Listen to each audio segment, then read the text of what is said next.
Welcome. This is Craig Applegath, and this is the 21st Century Imperative podcast, the podcast series that explores the insights and approaches of scientists, designers, planners, engineers, business entrepreneurs, and other successful change makers who are finding effective ways to meet the three critical challenges posed by the 21st Century Imperative.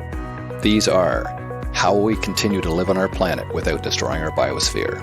How will we repair and regenerate the environmental damage we have already caused? And how will we adapt to the escalating impacts of climate change? Each episode will feature an interview with an individual whom I think you will find not only inspiring, but also very relevant, helping you answer the question, what can I do to meet the challenges of the 21st Century Imperative?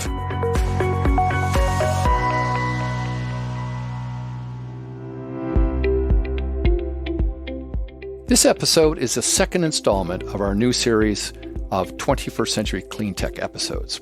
For regular listeners, you'll remember that we introduced Connor Reed in episode 27, and then Connor and I discussed his conversation with Mike Andrade, CEO of Morgan Solar, in episode 29. In these Cleantech episodes, Connor is bringing stories focused on clean technologies through conversations with business leaders, entrepreneurs, researchers, and anyone who's leading the energy transition. Welcome back, Connor. So what's the focus of today's episode? Today, we're talking about the world of geothermal heating and cooling, and why it's going to be one of the fastest growing industries in the green building space over the next few decades. Back in the summer, I sat down with my good friend, Matt Tokarik, who's the president at Subterra Renewables here in Toronto, Ontario. Subterra develops, owns, and operates geothermal assets for mid to high-rise buildings. And for listeners, the background context for this conversation is that in our clean tech episodes, we're trying to spotlight companies and industry leaders who are or could have an outsized impact on decarbonizing the building sector.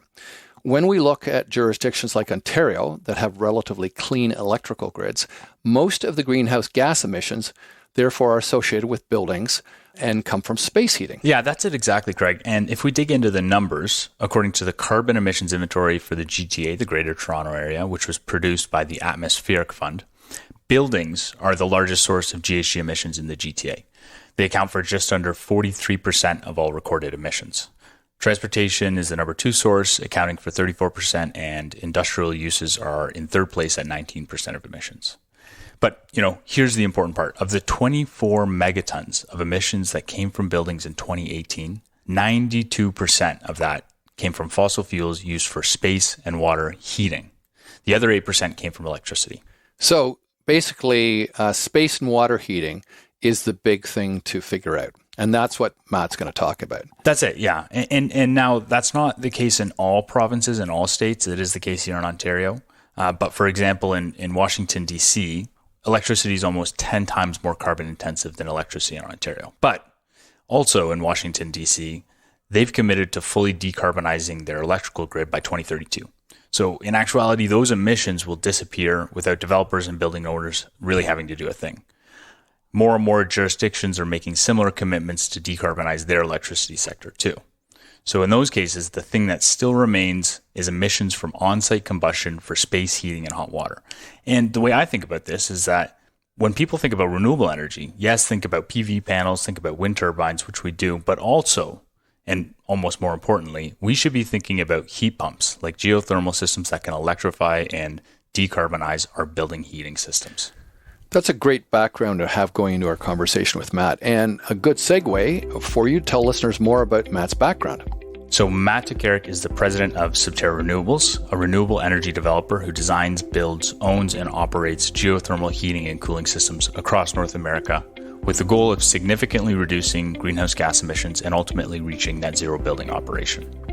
He has previous experience working as a building energy consultant, developing whole building energy models, conducting energy audits, and creating carbon reduction strategies for new and existing buildings and building portfolios. He's also a Sessional Instructor at Ryerson University, where he leads courses and seminars in sustainability, building science, and energy modeling. My personal background with Matt is that he actually recruited me to my first job out of university at an engineering consulting firm. We talk about it a little bit in our conversation. I think that he's a bit of a jack of all trades. In my mind, he's been successful in the engineering world. He's been successful in the business world, now with Subterra, and even in the academic world as an instructor. Why I think he's such a good fit for this podcast, why I wanted to have him on, is that he is the best person I can think of to talk about practical solutions to bringing geothermal systems to market. Well, I know well from the buildings that I'm currently designing that heat pumps are a key part of the zero carbon strategy. So I will be very interested to hear your conversation with Matt. So without further ado, let's cue up the interview. Here's my conversation with Matthew Tokarik, president of Subterra Renewables. Matt, welcome to the podcast. Thanks for having me, Connor. We're hopefully going to cover a lot of ground on geothermal and Subterra. But to start, can you tell me a little bit about where you grew up and where you went to school?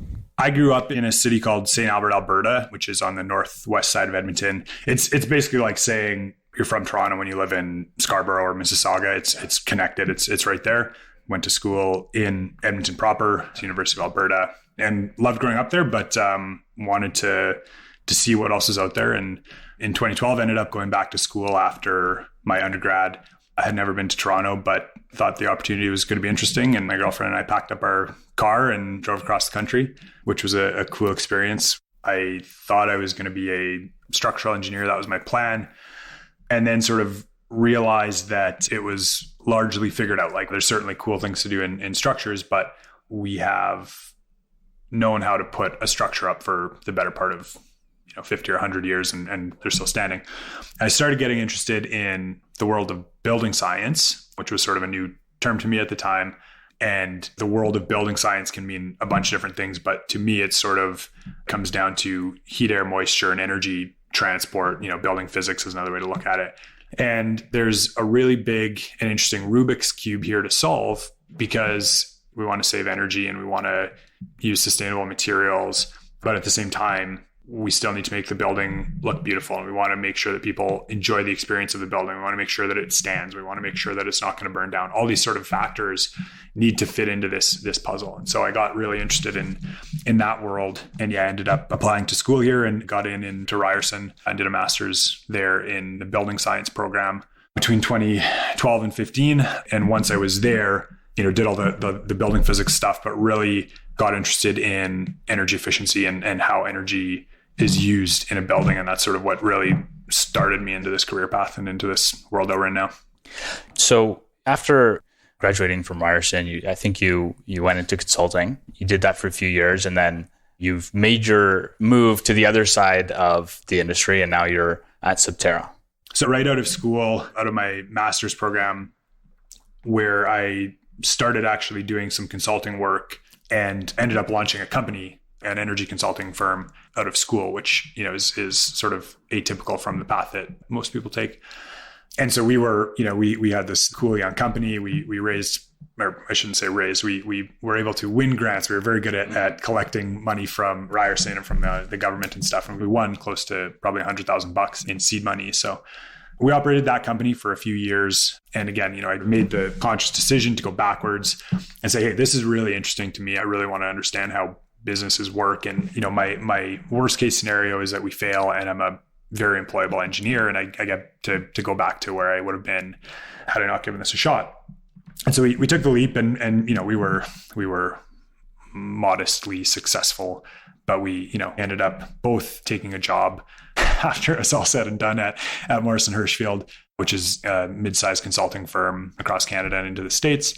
And with that experience from running my own shop, learned a lot about how to sell and how to do bookkeeping and how marketing works and all that sort of stuff that I think is makes for a really, really strong member of a consulting team, even though maybe my engineering prowess was not where it should have been running an engineering company. But so I kind of did it backwards, landed at Morrison Hershfield, worked there for a few years, which is where you and I met, and did that for a number of years before making the jump to Subterra. And I think the reason it's important to just set that background is I was really growing fed up with the business model of consulting, let's call it, where you're trading time for dollars. By definition, that's what consulting is. And to get more dollars or to be more profitable, it often meant working more hours and grinding and all that sort of stuff. But at the end of the day, we were consultants and we had a deliverable that often looked like some sort of report. And that report often got put on somebody's desk and never was actioned, or we would say, here's this great way you can get 25% energy savings, and they go, great, that's too expensive. We're going to do this lesser version that's going to save us 5%, but cost X less or whatever. And so I was starting to get a little bit fed up with our ability or my ability to affect actual change and actually implement these strategies that had meaningful carbon and energy savings. And so when I went to Subterra, and I realize we're kind of putting the cart before the horse here, but I'll introduce that more formally in a second. I got closer to the decision making, closer to the money, so to speak, and really was able to deploy projects, deploy capital against these things that we were talking about and consulting on and trying to get across the line. With this change in business model and shift in mindset, I guess, have been now able to, like I said, actually get some of these projects done and built and actually impacting some very significant carbon savings. So that's kind of the lead up to Subterra. And I'll give the introduction here, and I'll just kind of go up one level and talk about STS Renewables. So STS Renewables is a group of companies, and STS Renewables is a geothermal services company. And within that, we've got sort of two primary arms. On the one side is Subterra Renewables, which we call ourselves a renewable energy developer. So that means that we are the hub of the activity to get projects deployed. And that looks like, finding clients to work with, often new building developers, managing the engineering consultants, bringing the drilling to the table and getting the construction done, bringing capital to the table and funding the projects, and then owning those projects and maintaining them for a long-term agreement. And so really what we're producing is energy as a service is what we're talking about here, where another way to think about it is like a DBFM model, where again, we're design, building, owning, and operating the system over usually a 30-year contract. And so again, we're doing all of that work and making an investment alongside of the building developer. And we can maybe talk more about how the business model works here in a second, but we're making that investment, which is both a sound financial investment as well as an investment in carbon reduction and carbon reducing technology. So that's the Subterra side of the group. That's sort of my primary world. I oversee the operations of Subterra. On the other side is a group called Turnkey Site Solutions that we've merged with. So Turnkey is really the construction arm. So the Turnkey are the guys that are on site doing the drilling, putting the systems into the ground. And so we've got 6 drills that are out in the field, putting geothermal systems into the ground. And that whole group is trying to implement geothermal systems as needed by the developer, by the builder. So by just being a energy as a service, you can tend to be a hammer looking for a nail where, take my financing, let me provide this service for you, et cetera. Some of the developers are saying, and particularly institutional owners, apartment builders, guys who are looking to invest in the long term, are saying, well, hey, I don't need your capital. I've got my own capital. I like the technology. I like the investment profile. I want to do it myself. We say, sure, no problem. We'll still sit at the table. We can do a design build model where we'll still do all of the same service, drill the thing, do the design, basically hold your hand through the process, but you get to make the investment yourself. And so that's sort of the STS umbrella as a whole. Mm-hmm. I want to circle back actually on something that you mentioned when you were working at MH, when we were working at MH, kind of this dichotomy between energy savings, carbon savings that are capital intensive versus the developer really just trying to narrow in on the lowest cost solution. And so I think this is kind of why I wanted to have this conversation and what I wanted to highlight about Subterra's business model, one option of the business model. Could you speak a little bit on, how you might square that seemingly opposing force of opportunities for life cycle cost savings with geothermal, but, high capital cost? What do you bring to the table with that? Right. So when we're doing a comparison or just broadly speaking, geothermal systems tend to be more expensive to install, particularly when we're talking about a comparison of what I consider to be a conventional hydronic system with a boiler and chiller, more expensive to install, but cheap to operate. And so talking, rough numbers, we might be 1.5 to 2x more expensive than sort of the competing heating and cooling plant. But then there ends up being significant savings over that life cycle from a number of things, right? You probably, obviously, well, we should maybe circle back and talk about how the systems work, but there's certainly savings from the energy cost, and that's probably the one that most people would assume. But when you open up the actual life cycle cost assessment, you have a number of other factors. So things like saving from water use reductions. Yeah, water use reductions from a cooling tower in both makeup water and water treatment. And then the other sort of big one is service maintenance and reserving. So when you've got, particularly a chiller is a big expensive piece of equipment to service and maintain and reserve for. If you can eliminate those big expensive moving parts, you save a lot of operating costs in service maintenance and reserving. And so these geothermal systems are very simple, right? You plant a bunch of stuff in the ground, which is the expensive part, but then they are largely just a few circulating pumps that are moving water around. And so because you've got far fewer moving pieces in the system, you end up having a set of equipment that's much cheaper to operate over a life cycle. And so, thinking about the business model of that, we hear a lot of folks say that, we know geothermal and we know it's a working technology and we get it. But if you are a condominium developer, you're going to go build the building, build the system, and you're going to sell units and you're going to recover your investment within the first few years and you're gone. And so that's where energy as a service business model can come in and support that, because now the developer gets to take the benefit of the green energy. So if they're trying to meet a Toronto Green Standard, they're trying to meet a carbon target, whatever that is, they get to take advantage of that system. They also usually end up getting a capital savings up front because they no longer have to install that plant equipment. So they have a pro forma that they get to cross their, boiler, chiller, or cooling tower off of. And they often usually find some other savings on their penthouse. I mean, this is getting a little specific to these types of high-rise, condo MERB type projects, but usually there's some more benefit on the rooftop now. Instead of having all that big equipment that you would traditionally house in your mechanical penthouse, you've cut that space usually by about half. We still need to have some equipment up there, an air handler, mescot water system, et cetera. But they usually cut those spaces by about half. And so what they find is that there's more room for rooftop amenity, which might take some indoor amenity outdoor, or in the more rare case, but the home run case is if you can actually put more saleable area up on top. And all of a sudden, if you can sell for whatever it is, and the going rate in Toronto, $1,200 a square foot, and maybe you have a few $100 of build out costs, but you're still netting a home run for these developers who are looking for density as the name of the game. So they see the benefit. And then for us, we're sort of solving that problem of the upfront capital investment because we're sticking around for the long term. So, we're making the investment and we retain ownership of the asset, which is the thermal energy system. And obviously we recover our return over that term of the agreement. And then on the last party to this agreement really becomes the condo owner, the apartment tenant, or whoever it is, the end user. And because again, there's such a savings in the long run with the system, the end user also usually realizes a small savings.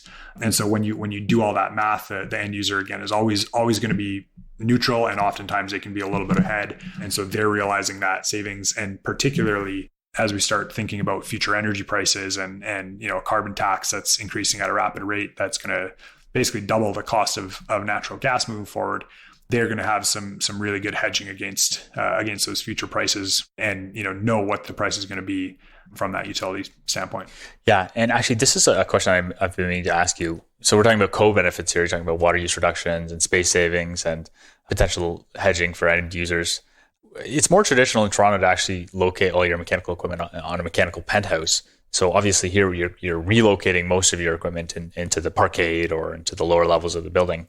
Have you seen any type of appetite to actually install and then have the ability to occupy as the building is being constructed? Because now with your equipment at the bottom, you can kind of commission as you go, as you construct. You get your envelope going as the building's being constructed. We've seen this in some other markets where it's more traditional to actually locate mechanical equipment in the basement, and developers are actually interested in pre-sales that can actually occupy earlier, and therefore get your a little bit of cash flow earlier in the construction cycle. Is that something that you've heard of at all? We've not done that yet. I've also heard that. What I would say we tend to find is that it's hard to actually execute on. For example, like although you're sort of working your way up from the bottom and going up, there is usually still some infrastructure that needs to be in place at the roof. And I'll give you one example is a makeup air unit that's providing ventilation. Still, I mean, some guys are, there are more and more designers who are moving to an HRV type distributed ventilation as opposed to. But hey, even if they're doing that, I still see a lot of people put a rooftop makeup air unit that's blasting into the corridors, even if they have ERVs in the suite that can do the same job. And so in cases like that, I mean, until you've got that ventilation to actually ventilate the suite, you can't start occupying. I think it's also utilized for fire and smoke suppression, and I think there's definitely safety concerns there as well. Yeah, so I've not actually seen that done in this market with this building type, but we've thought about it. It's sort of one of those things that would be great if you can do it. It's a nice add-on. I want to pause for definition or terminology. Okay, yep. So we're talking about geothermal. Out west, I think it's a lot more common to use the term geo-exchange. There are some developers or some businesses, companies who will go unnamed on this podcast who draw a really hard line between geothermal and geo-exchange. Do you use them interchangeably? Do you differentiate between the term geo-exchange and geothermal? What should listeners be thinking when we're saying geothermal? Right. So yeah, I'll admit I'm perhaps lazy on proper naming convention. Geothermal is sort of the ubiquitous catch-all that is sort of colloquial that people hear and talk about and know. So for the sake of speaking to a client or a broad market, we tend to just use the word geothermal. But yeah, like let's just be clear here. Typically what we are talking about is what you're probably thinking about as a geo-exchange system. It's really a heat pump system that's using a geothermal loop or a geo-exchange loop as a heat source and heat sink as a connection to the ground. So maybe I'll just give like the quick primer on the technology. So first of all, what we're not talking about in this application here is a geothermal power production type plant where there's no electricity production. Correct. No electricity being produced. That certainly is a technology that is possible. I think the opportunity for that in Canada, I've seen starting to grow a little bit. There's a few projects, and what those guys are doing is they are drilling very deep. We're talking usually a few kilometers down, and they're pulling up, and I'm going to be a little bit out of my depth here, but they're pulling up high temperature water and or steam that can drive a turbine and produce electricity. What we're talking about here is a typically closed loop, scare quotes, shallow geothermal system. We're usually in the depth of, let's call it 500 to 900 feet. Drillers are starting to be more comfortable going deeper and deeper. And we can talk about some of those nuances if that's interesting to you later. But we're drilling down in that sort of range of 500 to 900 feet. And we're installing closed loop piping, typically that's encased in grout and connected to a water circulating pump that's basically just circulating water. And the system is producing, or I should say moving, more specifically to be technical here, moving heat via vapor compression cycle, the refrigeration cycle between the ground and the building. And so in very simple terms, there's sort of two analogies that I like to use. The first one is a refrigerator. So when we're talking about the refrigeration cycle, the vapor compression cycle, I mean, I for folks who've never thought about this, take a second and think about how does my refrigerator work? How does it make cold? Well, the answer is that there's no such thing as making cold. We can only remove heat, and that's the definition of making cold. And so what's happening in your refrigerator is that there's a little compressor on the back of it that's being driven by electrical input such that it is removing the heat from the inside of your refrigerator and rejecting it to the backside. So if you put your hand on the back of the refrigerator, you'll notice that it's hot. And so that's what's happening is you're just moving heat from one side to the other. And that's exactly what we're doing with these geothermal systems. I'll keep using geothermal just because that's the my like I said, lazy word of choice. But what we're talking about is this refrigeration cycle where the loops in the ground become the evaporator or the condenser, to speak very technically. But more broadly, the way that I like to define it is as a thermal storage battery, where we're using the volume of soil below the building in the ground to basically store heat over the course of the year. So it's a thermal storage battery with a 1-year charge and discharge cycle. And so if we think about what that looks like and start, let's say in the winter, we're taking the ground, which has a natural sort of resting heat to it. Ultimately, energy from the sun radiates to the ground, warms up the ground, et cetera. And once you're down below a certain point, the ground temperature stays very stable. In Toronto, it's around 50 degrees Fahrenheit or 10 degrees Celsius. And so we take that heat and we put it into the building to heat the building.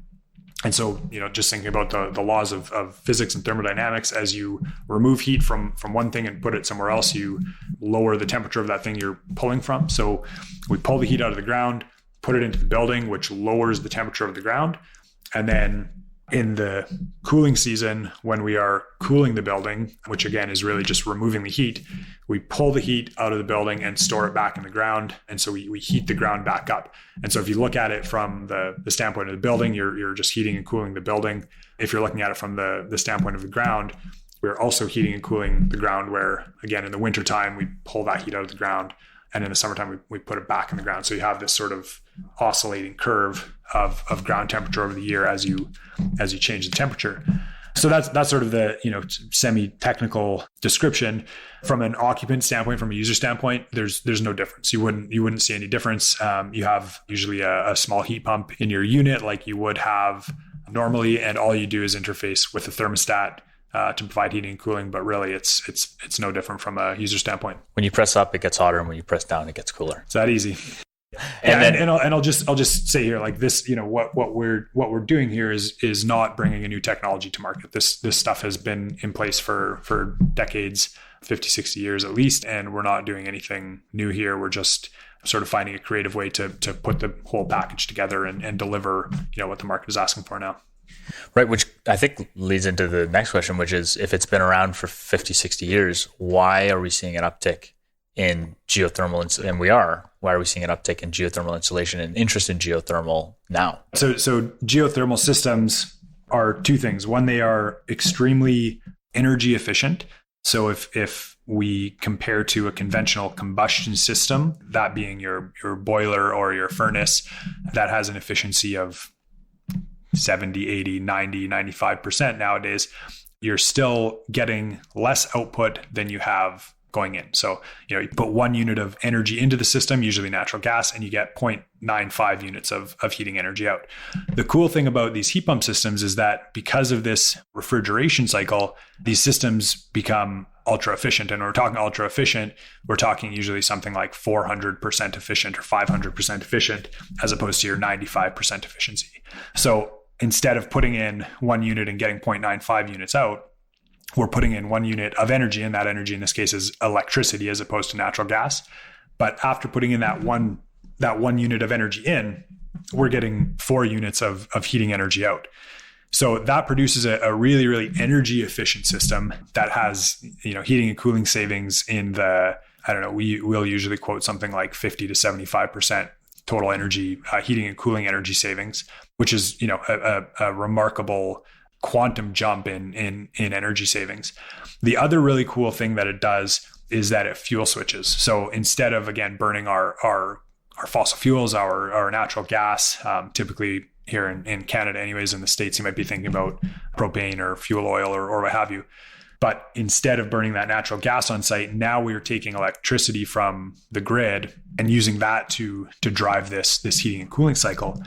And particularly when you're in grids that are quote unquote clean grids. So we're talking about the British Columbias. And again, this is very Canadian focused, I guess, but British Columbia, Quebec have almost entirely hydroelectric grids, super, super clean, right? All renewable basically. And even Ontario, which is mostly nuclear, we're probably 2/3 nuclear, 25% hydro, and then some peaking natural gas plants, makes for a very clean grid as well from a carbon standpoint. So when you pair this fuel switch with a super clean grid, you end up with another, not only an energy efficiency boost, but a remarkable reduction in greenhouse gas intensity because of the clean grid that you're now running on. Now, this becomes a little bit more challenging to do the carbon savings math when you're on the less clean grid. So when we're talking in Canada, we're typically talking about the prairie provinces and the maritime provinces that are largely still coal-based on their electrical grids. So there's, you're now using that electricity that was ultimately generated via fossil fuels. So you're sort of losing some of the impact But as we move to a clean grid, which is kind of the long-term plan here for all of the provinces, we're really talking about a future-proof system. So yeah, just to summarize those two things together there, the energy efficiency and the fuel switching create a really large impact on both your energy and your fuel. The other, well, I don't know if you want to touch on the sort of formula to net zero yet, or if you want to, you're unfolding it nicely here. I can let you keep going. Well, I think just to build on that, energy efficiency, lower operating costs, carbon reductions, and probably the third part to that equation is developers, municipal bodies, provincial bodies really driving towards zero carbon here, and kind of increasing interest and mandated targets for lower carbon emissions from buildings. And we actually haven't touched on this yet, but buildings account for an enormous, I think, underappreciated amount of carbon emissions nationally, provincially, municipally. So we're in Toronto here. Within Toronto, buildings, heating for buildings and electricity for buildings account for literally half of the emissions within Toronto. And that's kind of evenly divided between low-rise residential, making up about half of that half, so about a quarter, and then the mid-rise, high-rise developments in downtown Toronto. So an enormous part of decarbonization will be decarbonizing our buildings. And what I really want to highlight is that in provinces like Ontario, provinces like BC, provinces like Quebec, where the grid is clean, 90% of the challenge is heating. Mm-hmm. Not even cooling, it's heating. Yeah. It's heating. Yeah. And so geothermal provides one of the few opportunities to almost completely decarbonize the heating from our buildings, which is an enormous part of decarbonizing our economy overall. Totally. So I think those all play together well. And I think it's a big reason why there's an increase in interest in geothermal now specifically, as opposed to 30 years ago. And I think maybe we could talk now about where does geothermal make sense? Because there are a lot of use cases where it does make sense. There are a lot of use cases where there are challenges. So where are you seeing interest and also where are you seeing the business case line up? Yeah, sure. And maybe before we jump to that, I just want to add a few pieces on the last one, talking about the drive and why geo has been coming into market has largely been driven by those regulatory and political and policy pieces. You look at a place like Toronto, where we've got a highly advanced policy requirement, the Toronto Green Standard. And it's, you've got kind of the carrot or the stick. And unfortunately, it seems like the stick seems to be the only thing that's working, the thing that drives it. And yeah, when you're talking, to get into the nitty gritties of this, the Toronto Green Standard has a number of different aspects. But one of the challenging ones that people tend to find are the kind of umbrella energy targets. And those break down into an energy use intensity, a greenhouse gas intensity, and a thermal envelope / ventilation measure. And when you switch to a geosystem, you're particularly on the first two, on the energy efficiency and the greenhouse gas, you're knocking it out of the park. So when you talk to the really smart energy consultants in town, what they're going to tell you is particularly as we ramp up, and we're going to see next year in 2022 in May, we're going to see a increase. They're going to ratchet up the target again on the Toronto Green Standard. And what the smart consultants are telling you is that you need to either have a really robust envelope, which is really talking about triple glazed windows, or you're going to have a heat pump system. And envelopes are expensive. And so developers, hear that and they shake. And so when we can step up to the conversation and say, hey, we can basically do that heat pump for you at no cost, they go, well, I'm listening, right? So that's got a lot of folks' attention, and that TGS and that policy stuff is really driving a lot of that market demand.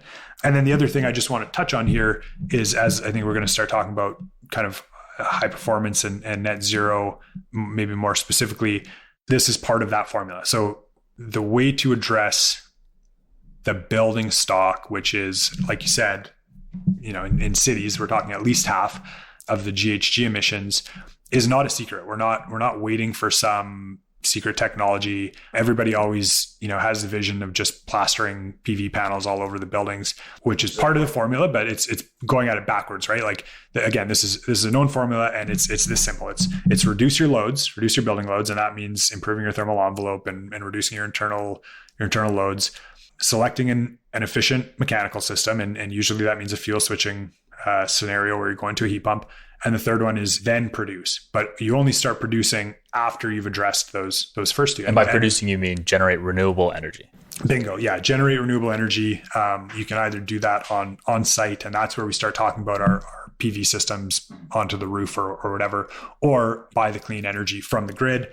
And once you start, again, switching to that electric-based system, the heat pump system, that naturally pairs really well with that PV production or the, buying the clean electricity or whatever to actually power your system. So the formula to get there is not a secret. It's not that we're waiting for some super PV system or something that's going to get us there.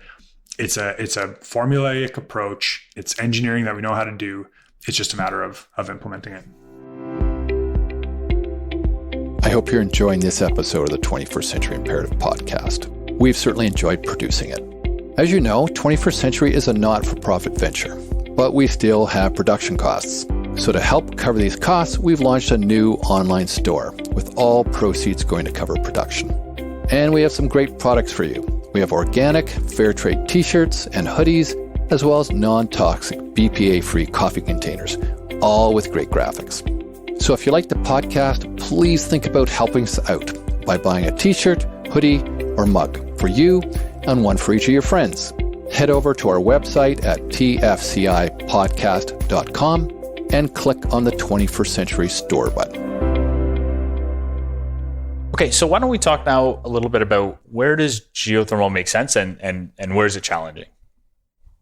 Sure. So generally speaking, from an engineering standpoint, from a tech standpoint, you can basically get the system to work anywhere. Like there's no, it's not that it doesn't work in Edmonton because it's too cold, or down in Miami where it's too hot. Like you can get it to work. It's got really good extended range capability, etc. But if there's one thing that I've heard you say over and over again, is that it's not just about the technical. Exactly. So where do the economics break down? Right. So then we're talking about like practicality and economics. And what we found is that there is not a lot of additional uptake to do it in a new build. So that's where we're having a lot of success is in the new builds, where we get a chance to design the system from scratch and integrate with the design team and, tell the architect how much room we need in the basement for our pumps and get the mechanical engineer to design the right in-suite equipment and all that sort of stuff. So that's all good from a constructability standpoint, which obviously has a lot to do with it as well. It's totally possible to put the loops under a building. We do that sort of stuff all the time. Some people say, well, I don't have any land. Certainly not necessary, particularly in a dense city like Toronto. We end up putting the loops under the parking structure all the time. That's kind of par for the course these days. The real sort of considerations become, or not even real considerations for go or no go, but when we start talking about economics, now we're starting to get into ground geology and hydrology and things like that. And there are certainly some easier places to drill and some hard places to drill. And that's a function of, how deep are you to the bedrock, and do you have to put casing in versus not, and how deep do you go? And those sort of things that are a little bit in the weeds, that certainly, again, play a factor on the economics, but are not deal breakers. And then the other sort of consideration is just total capacity needed. So a lot of the projects that we're getting involved with are, I would say, sort of mid-rise, high-rise kind of stuff. The sweet spot, at least the market uptake sweet spot, tends to be in kind of the 10 to 20 story range, I would say. And, that's, I think, just a function of the bigger the building, the higher the investment, and the more scared people are of perceived risk. But technically, again, you can make it work in a 60-story building. There is sort of a caveat to that, where if you're 60 stories on a postage stamp, you're probably going to run out of room within the footprint. So the sort of math says that the more capacity you want to have over the course of the year or peak or whatever you want to look at it, the more loop length you need to have in the ground. And you can only drill so deep, and we're challenging where that limit is. But if you've got, you have to put these holes 15 or 20 feet apart, and you got to make sure that you're clear of all the footings and all of the other structural pieces. So you can end up running out of room under the building. Most of our, just again, to give you kind of a point of reference here, most of the projects that we're getting involved with are in that sort of, 8 to 20 range. And for the most part, we're not seeing that capacity. I know everybody always asks that question. We're usually filling up maybe, on average, I would say a third to a half of the total sort of building footprint. So there's usually plenty of room to get all the capacity you need. The places where it gets a little bit more challenging from what we've seen is in the retrofit world. And this is sort of a large piece of the carbon problem that we need to tackle, and that it's something that we're certainly thinking about and working on. But the reality of a retrofit is that, again, you're potentially constrained by space. So if you're in an urban center and you've got buildings surrounding you, your holes are probably going through your parkade, which more than anything, now you're limited by the drilling that you can do. So instead of having, a 40-foot mast where you can be just plowing through the drilling, we've actually seen some of these products and they've got masts that are 8 foot or less because they need to get into the parking level. And so that slows your production down from maybe being able to do, a hole or a hole and a half a day per drill to now one drill doing something, taking 5 days to put a hole in. So when you're thinking about practicality and economics, now if you're, spending 5 times per hole on drilling, your economics are going to go up because you have to pay for, the day rate of the drill and the labor and the fuel and all that sort of stuff. So that makes it challenging. The other challenging place is through the building system, the distribution. If you want to retrofit for geo, you often need to go in and look at the water design temperatures. And without, getting into all the engineering details, simply speaking, geothermal systems are typically considered low temperature heating systems as opposed to high temperature systems that just have big boilers firing really, really, really hot water. It's kind of less hot water. And so what that could mean is that you might need to go in and retrofit your actual rads or your heat pumps or whatever it is that are in that, in throughout the building. You might need to change some of those things out. And then you're looking at, again, the practicality of when you can execute a major retrofit in an occupied building, et cetera. So it's certainly possible from a technical standpoint to do the retrofits, but comes with a greater practical and economic challenge of actually implementing it. So like I said, just to tie a bow here, it's certainly something that we're thinking about because from a carbon standpoint, we know that the existing building stock is 80% of that number, but certainly more of a challenge than in the new builds. And just for clarity there, you're saying kind of use case typically 8 to 20, 25 stories. The smaller buildings, you just don't have the load there to justify the capital cost of the geothermal. Is that right? Is that why it's kind of capped at the lower end? No, I mean, look, you can go and put a geothermal system in a house that's technically, but from a best use case perspective, is there a reason why you're not seeing the 5-story application? 5 stories still okay. I guess there's sort of a few boundaries that we hit as a company. This is just sort of our internal operation, but we're typically looking for as a company to be either drilling or involved as particularly more as with energy as a service. We're usually looking at kind of 100,000 square foot, and again, it kind of comes back to the economics of it. We've got a big engine that we need to get ramped up. So we need to hire the engineers. We've got, lenders that we need to talk to. We have legal fees that we need to pay for, all this sort of stuff that's sort of flat, chunky cost.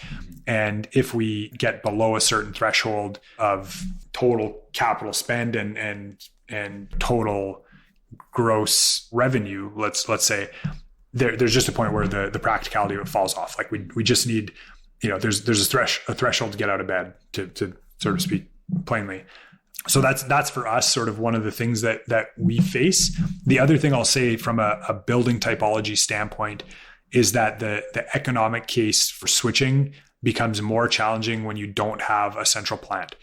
So in cases where, we're looking at an old hotel or something that would have otherwise been using really cheap PTACs. Mm-hmm. And for listeners, PTACs, packaged terminal air conditioners, kind of distributed heat pumps in each of the suites as opposed to a centralized boiler and chiller plant. Right. So when you've just got those distributed units, the business case is tough because you're not like a lot of the business cases that you're striking those big central plant pieces out of your budget, making a big chunk of savings both up front and in that long-term servicing period, as opposed to these like cheap distributed systems that are more inefficient and they break down more and you got to service them more. But with all of that said, you're still having a hard time meeting the economic case. So, we'll certainly still look at those things, but when we run them through feasibility, it's a harder business case to put together than it is a big building with a central plant. What about commercial versus residential? totally interested in commercial and institutional for that matter. Like we're seeing a lot of institutions, universities switching to big low temp systems, usually, geosystems, geotype systems. And public entities typically have more aggressive sustainability mandates. Right? For sure. City-owned buildings are all targeting net zero energy, net zero carbon. Right. So then the conversation really becomes an economic conversation. And you need to understand the business model to sort of know how to approach. So in the condo business model, energy as a service is like the one that they all want to talk about, because again, the condo developers are putting up the building, selling all the units and getting out as soon as the Terry-on warranty is done, right? Like the Terry-on warranty rescission period, all that stuff. Like as soon as they can get out, they're out. The other guys, the purpose-built rental guys, the universities have a different investment thesis, and they're looking at the problem a little bit differently. And so when they're holding long-term, they're now saying, okay, well, if you guys have this business model that is so attractive, if it makes sense for you to invest and get the returns, then right, does it make sense for us to do the same? Exactly. And in that case, they don't have a shortage of capital, right? Like a lot of these guys say, I have a lot of access to cheap capital. And especially these days. Yeah, exactly. And a lot of people sort of thinking more broadly, like when some of the rules changed about rent control and things like that, that shifted a lot of people to, and low interest rates, all these sort of things have shifted people to the build and hold business model as opposed to the condo and kick model.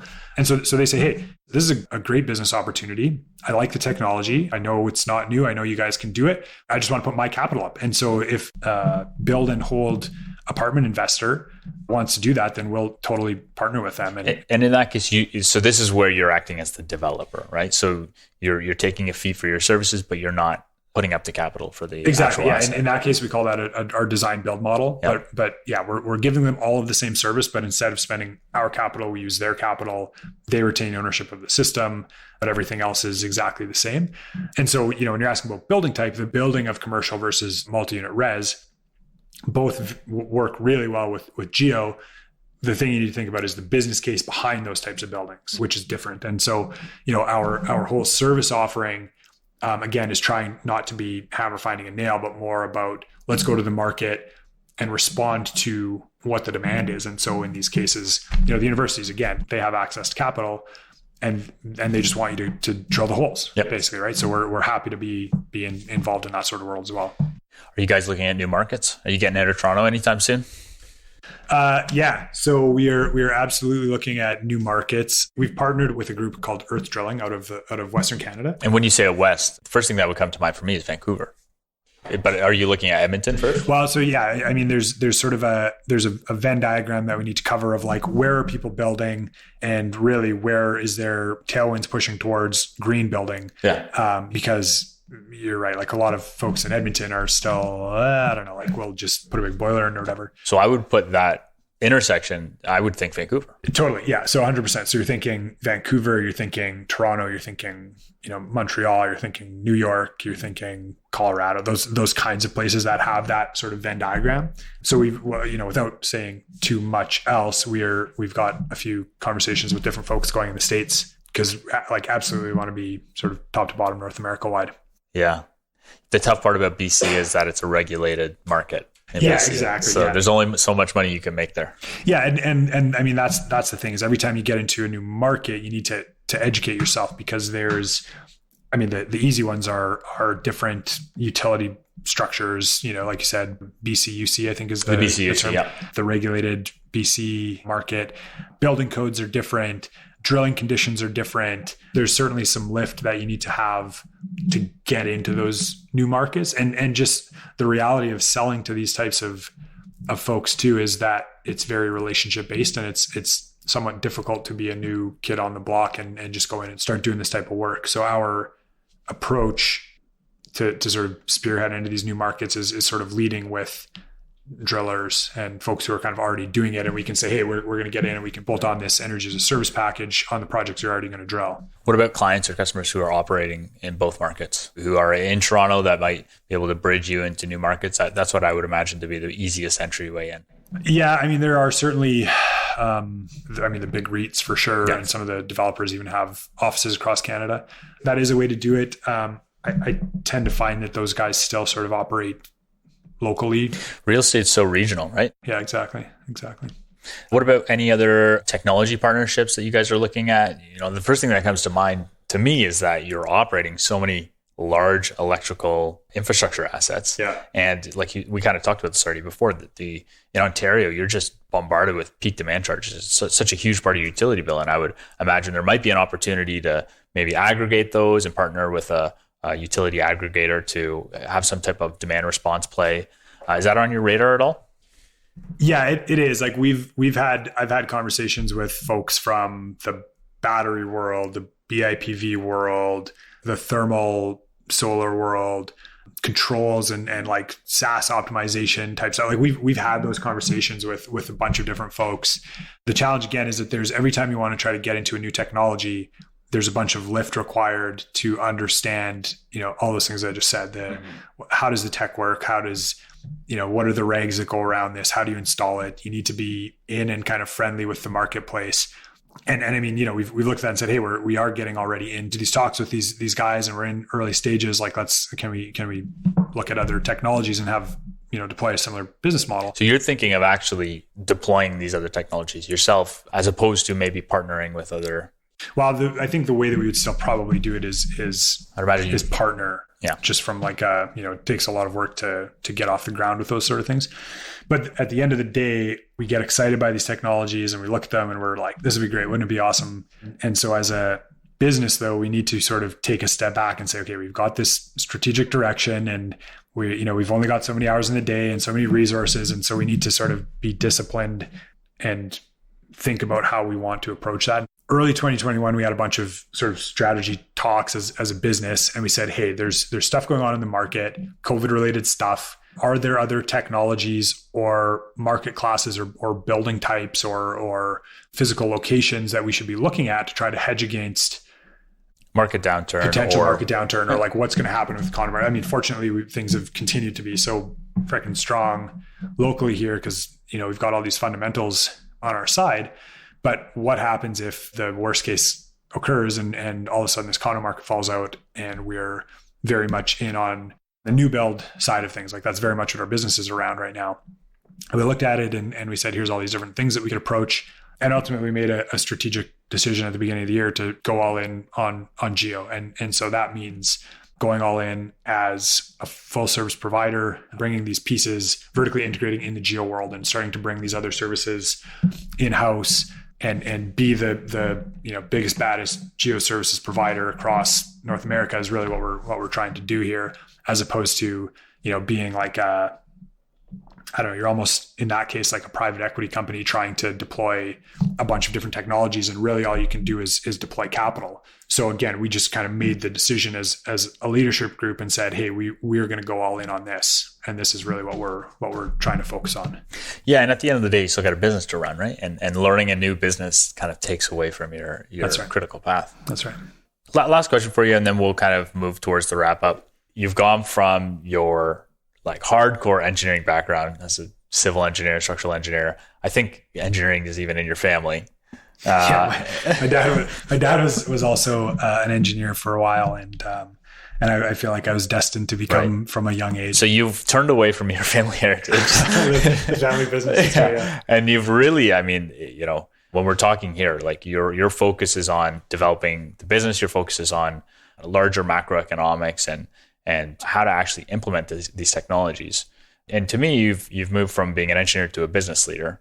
So my question for you would be, if there's somebody listening here, what skill sets do you think, and you can include technological competence or technical competence in that, but what other skill sets do you think somebody would need to make that same shift or to become the business leader for whatever business they want to start? Yeah, I don't get me wrong. There's a place for technical competency, particularly as a foundation to your broader skill set. And I always say that, like, when I have kids, they're going to go and be accountants, and then they're going to go work at Xerox and learn how to sell, and then they can go do whatever they want, because those are like, I feel like if you have those kind of things in your tool bag, I joke there, but there are some foundational skill sets that you should have. And it doesn't necessarily need to be a highly academic area. I mean, that's something we didn't really touch on here. And I don't know if you want to meander into there for another half hour, but I spent time in the academic world. I'm quote unquote published academic, which is pretty meaningless. And based on my history, I've taught a number of courses in this sort of world at Ryerson and George Brown and McMaster. I've very much been steeped in that world. And to this day, I don't believe that you necessarily need to be a academic. But that said, you should still have a skill set. So that skill set could be a trade, or selling is a huge skill set, and selling, branding, storytelling, all those sort of things.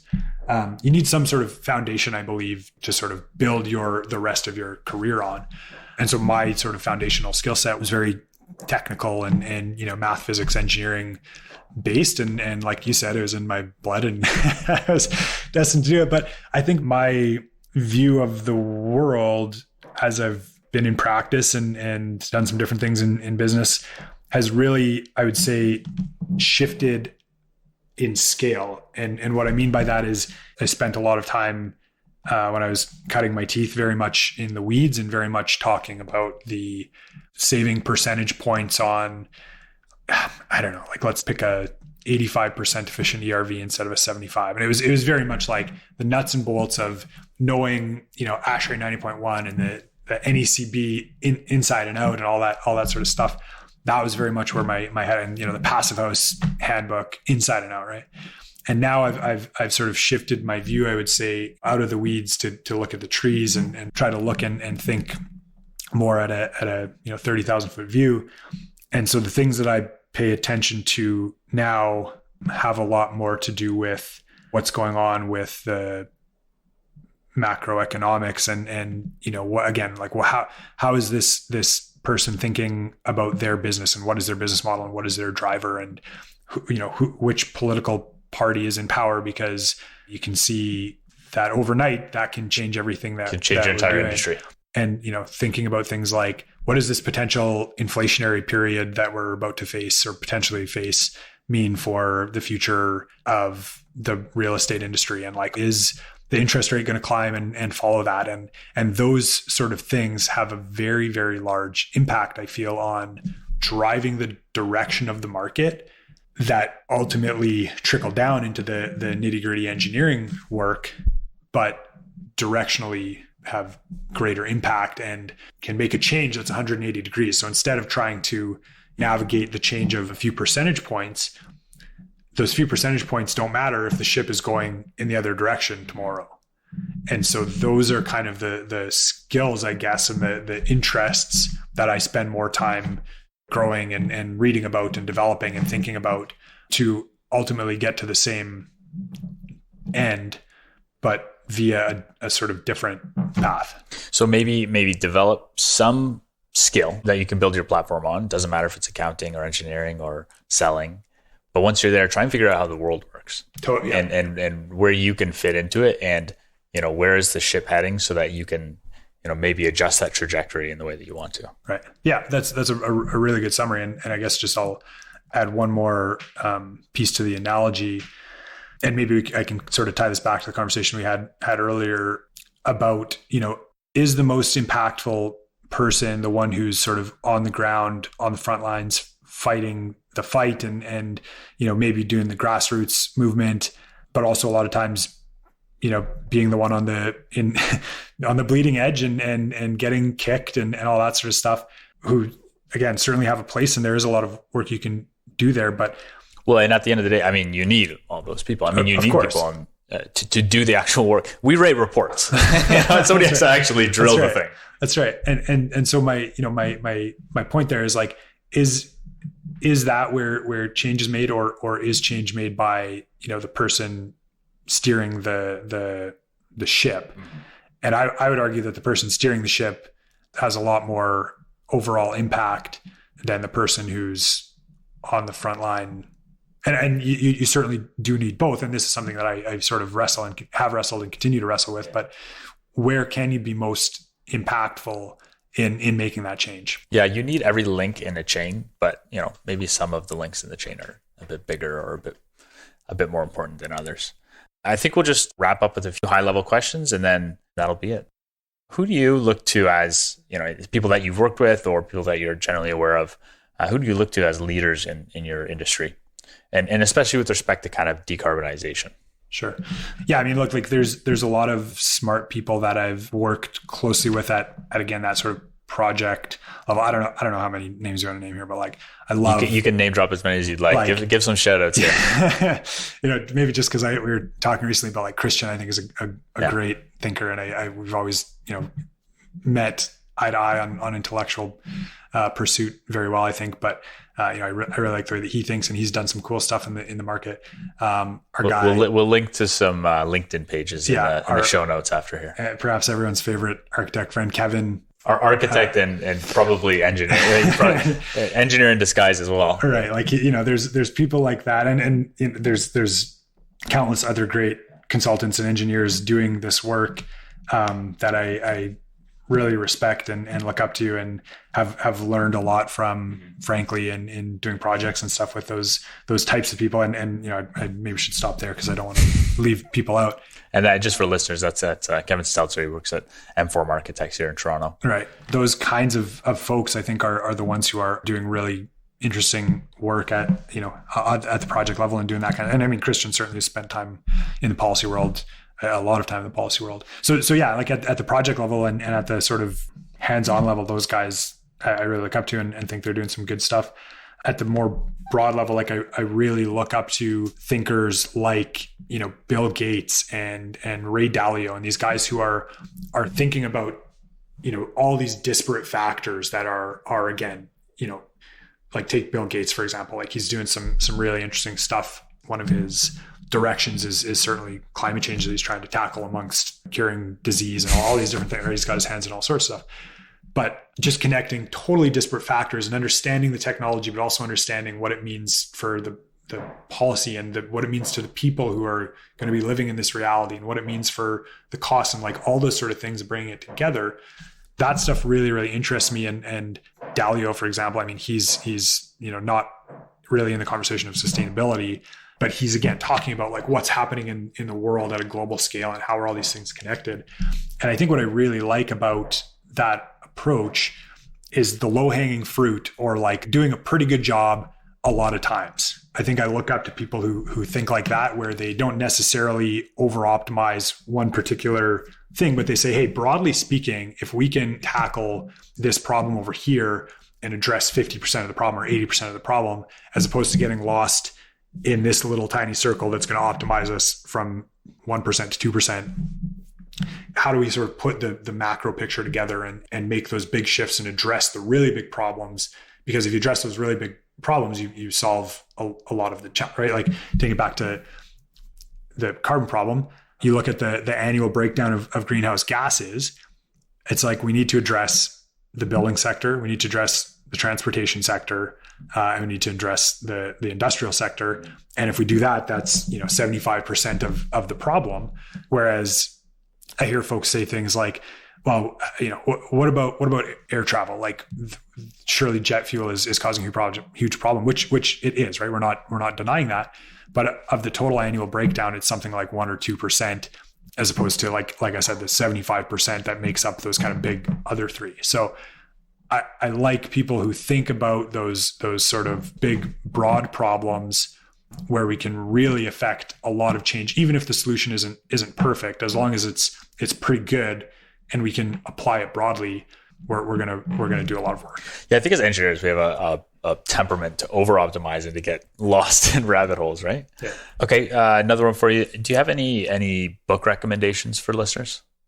And it doesn't have to be in the carbon or climate or decarbonization sphere, whatever you think would be helpful. Yeah, sure. So I'll maybe give a few here. You can pick the one that you want to talk about here maybe, but I've just sort of out of interest have been reading some Taleb lately, Anti-Fragile, which is a tough read. I will say I have to look up. It's good. I read on like an e-reader, and luckily they have like the dictionary because I don't know what half the. Oh, tough as okay. It's not tough as in it's like really makes you self-reflect and. No. Yeah. It's highly intellectual sort of thought that's quite good, but it's a very highly reading sort of more maybe approachable. I read a book that I really liked called Vivid Visions recently by Cameron Herold, I think. Cameron Herold, okay. And simply put, it's like, think about the place you want to be in a 3-year period, a 5-year period. He does 3 years typically, but write it down. Say, here's what my world, be that personal, be that work, be that, your the future of whatever sort of thing you can impact. Write it down very specifically. Here's what it looks and feels like, sort of qualitatively, and then work your way back from that and say, okay, well, this is where I want to go. I can visualize it. I can see it. And then working back from that, just think about, okay, well, what's, reverse engineer it. What are the steps I need to do? What's the tactic that I need to deploy to do that? How do I piece that together from a business planning standpoint or a tactical standpoint or whatever? And then the last one I'll recommend, and these are just sort of a few that I've read in the last, 3 to 6 months that have stood out. Another one is called Americana, 400 Years of History Told Through Capitalism. Connor, maybe you can help me out with the name here. I got it here. Americana, a 400-year history of American capitalism. Yeah, and I'm not even going to try the author, and I apologize, but it's a tough one. It's a tongue twister. Anyways, loved this book. It was like, here's everything from the first ship that crossed from Europe to explore North America through to the discussion of how rice and cotton industries in the south of America conflicted with the sort of metropolitan industry of New York as America was growing, and how those economies and sort of economic systems clashed and ultimately had all these impacts on the way that history was shaped, and all the way up through to steel and oil and the telegraph, and up to sneakers and Steve Jobs and all that sort of stuff. Really, really, really interesting read. And again, really just sort of a cool understanding of that broad scale of how all those kind of big pieces fit together, and without getting too in depth on one thing, how that story was shaped kind of through the lens of practicality and dollars and cents and capitalism. Yeah, great. And for listeners, all those books will be in the show notes. Links to them, links to individuals mentioned, and just any other resources that were mentioned during the conversation will all be in the show notes at tfci.com. Matt, I just want to say thanks for taking the time. I really appreciate you coming on the podcast and sharing your experiences. Thanks, Connor. It was my pleasure. Thanks, Matt.